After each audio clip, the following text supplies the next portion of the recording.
咁裝完牆板之後咧，我哋就開始嚟拉實嗰啲立柱啦，然後就蓋槽。啊，裝咗蓋槽先可以裝頂板嘅，你睇佢係攝入去嘅。啊，細節問題。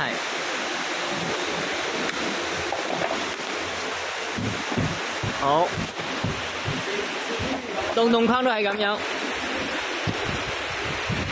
啊，呢個蓋槽呢，佢係前後係一樣長，啊側邊係一樣長，到時你睇邊條啱要放邊條得啦，啊記號都唔使做嘅，又係攝喺柱入邊得啦，應該係前後係長啲嘅，側邊係短啲啲嘅，整10公分到啦。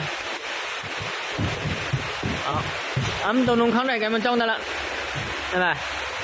棟框你咁裝，然後就開始固定佢。用嗰隻鹿角，好短嘅，係長嘅係打頂板，短嘅係打立柱，你記住得啦啊。啊，剪針嘅。